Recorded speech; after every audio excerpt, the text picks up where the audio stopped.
त्यामुळे 50,000ची साडी घाला का 500 रुपये, आनंद हा महत्त्वाचा आहे, सुख महत्त्वाचं मानण्यात आहे, समाधानानंच सुख आहे. आणि हे सगळं तुम्ही महिला म्हणून स्वतःचे कुटुंब सुखी ठेवू शकता. त्याला सगळ्यात जास्त कारण महिला म्हणूनच आहे. बरोबर आहे की नाही? का काही चुकीचं आहे? आणि महिलांच्या माध्यमातून ज्या आनंदी आणि समाज सुख समृद्धीचा समाज निर्माण महिलाच करू शकतात, पुरुष नाही करू शकत. जिजामाता नसते तर शिवाजी घडले नसते. घडले असते का? अहिल्याबाई होळकरांनी साम्राज्य निर्माण केलं.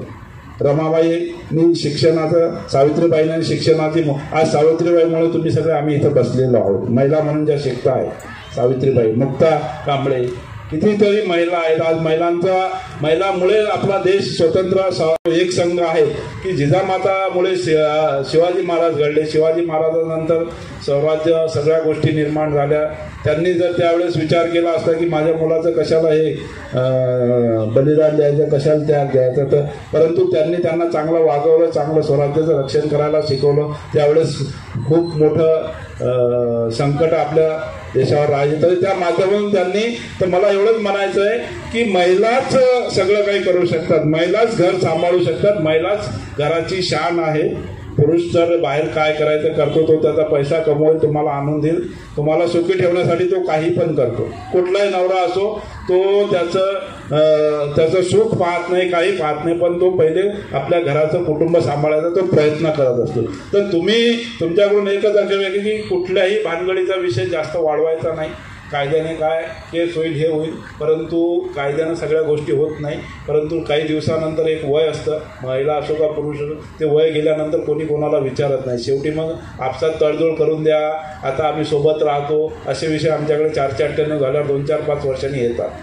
मग त्यावेळेस परिस्थिती निघून गेलेली असते, तो दुसरीकडे बिझी झालेला असतो आणि हिला पण कोणी विचारत नाही.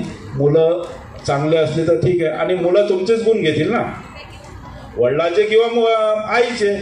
मुलांकडे अनुवंशिकतेप्रमाणे गुण येतात, जे पाहतात ते. आणि काही बरेच ठिकाणी असतात पुरुषांचे, व्यसनी पुरुष असतात, तर त्यांच्या बायका खूप चांगल्या असतात. बरेचसे दारुडे नवरे इतके आहेत की त्यांच्या ज्या पत्नी असतात त्या खूप घर चांगल्या प्रकारे सांभाळतात आणि मुलांना चांगलं पदावर बसवतात, चांगलं शिकवतात.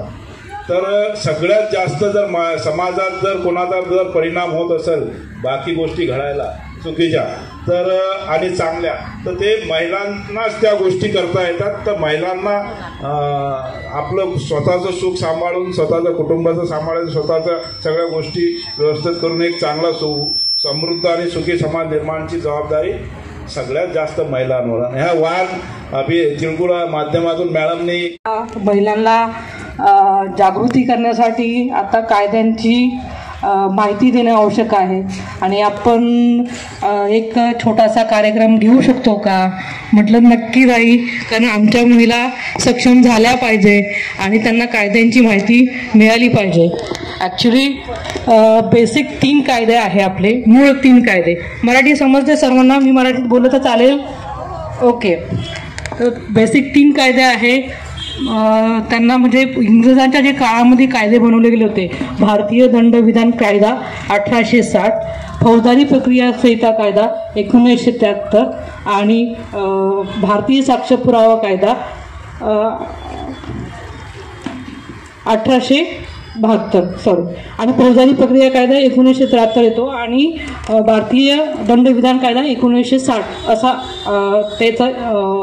त्यावेळेस ते कायदे बनवण्यात आले होते. ॲक्च्युली त्या कायद्यामध्ये थोडीशी त्रुटी राहिली होती. त्या त्रुटी काढून टाकण्याकरता 2023 साली त्या कायद्यांचं नाव बदलण्यात आलेले आहे. त्यावेळेस भारतीय दंडविधान संहितामध्ये 511 कलम होते. आता त्या कलम कमी केलेले आहेत. ज्या त्रुटी होत्या त्यामध्ये सुधारणा केलेल्या आहेत आणि भारतीय दंडविधान कायद्याचं नामकरण भारतीय न्याय संहिता 2003 असं करण्यात आलेलं आहे. त्याच्यामध्ये बऱ्याचशा चांगल्या सुधारणा केलेल्या आहेत की जेणेकरून जो तक्रारदार येतो त्याला म्हणजे लय आनंद झाला, मला एकदम खुशी झाली का माझं मन भरून आल्यावर हे झालं, लय मला आनंद झाला. हे अपेक्षित असतं. हे घेऊन चाललात तुम्ही. ती वाटी ग्लास प्लेट हे नकोय आपल्याला, आपण हे घेऊन चाललोय